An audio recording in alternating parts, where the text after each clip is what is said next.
Moi, j'ai saisi la chance. Quand on me le proposait, euh, je vois, à chaque fois, en fait, on me l'a proposé. C'est drôle.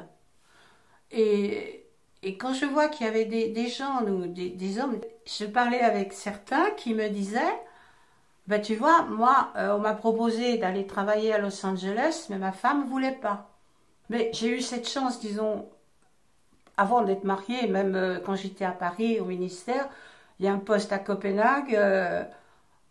Ah bah oui, bah ils sont grands, on me dit toujours que j'ai l'air d'une Suédoise, bah je vais aller voir la tête qu'ils ont là-haut. Donc j'ai dit oui, je vais à Copenhague. Mais je suis partie, mais vous pouvez pas savoir, mais à l'inconnu complète, j'avais même pas 21 ans. Mais évidemment, j'allais dans une ambassade. Bon, j'y allais pas à l'inconnu quand même, parce que quand je partais, je faisais le même métier, dans un environnement différent. En fait, c'est tout. Enfin, c'est tout. Non, c'est beaucoup. C'est quand même beaucoup. C'est quand même beaucoup, hein. Mais oui, je sais pas, j'y allais. C'était ma liberté. J'étais vraiment, bon, j'avais un salaire, j'avais tout, quoi. Mais c'était quand même difficile parce que c'est un pays qui est non francophone. Alors, autant vous dire que de parler l'anglais, l'anglais d'école, c'est pas. Hein, voir un film en anglais qui est sous-titré en danois, ben vous ne comprenez pas grand-chose, hein.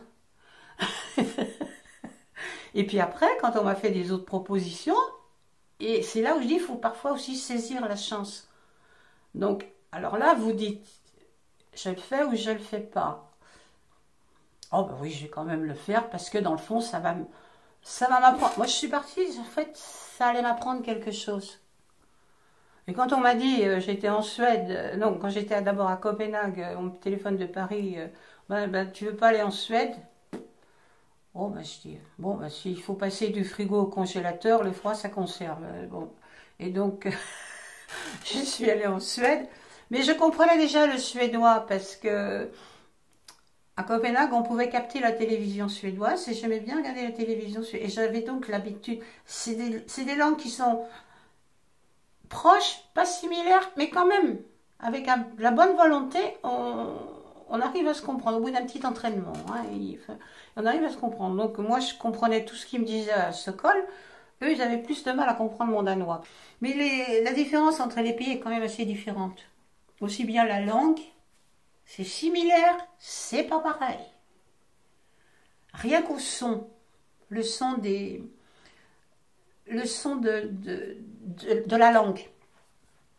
Alors je disais toujours que ça ressemble un petit peu au pays.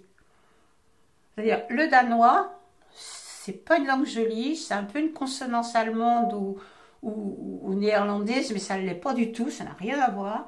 Et puis c'est un peu comme le Danemark, c'est très très plat. Le Danemark, le plus haut sommet, il fait 167 mètres, si je me souviens bien. Et la traduction de son nom en danois, ça veut dire montagne du ciel. Ils ont de l'humour. Bon, alors c'est très plat, donc ça ressemble un peu. La Suède, oh, ils ont des jolies montagnes, etc. Donc ça chante comme ça, hein, ça chante. C'est plus chantant le suédois. Et le norvégien, nous quand on parle français, quand on termine la phrase, notre ton il baisse, hein, on ferme, on fait un point, on descend. Le norvégien, il monte comme ça parce qu'ils ont des grandes montagnes. C'est ma façon d'expliquer la différence entre les langues, mais il y a un petit peu de ça. Quant au finnois, faut pas me demander, j'y comprends rien du tout. C'est une langue.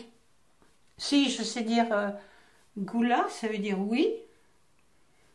Et puis un mot qui faisait toujours rire quand les Français venaient, quand on faisait, parce que j'ai fait des salons aussi à Helsinki, euh, pour dire santé en finnois, on dit kipis. Alors là, les Français ils s'en souvenaient. Mais le finnois, c'est totalement différent. Moi, j'ai un peu perdu le suédois, franchement. Vous savez ce que je fais? J'ai Netflix à la maison. Je me tape les films en suédois. J'ai dit ça à une amie, elle me dit t'es folle. Je m'en fous, c'est des vieux films. Bon, c'est tout titré dessous, je suis d'accord. Mais pour moi, ça m'amuse d'écouter.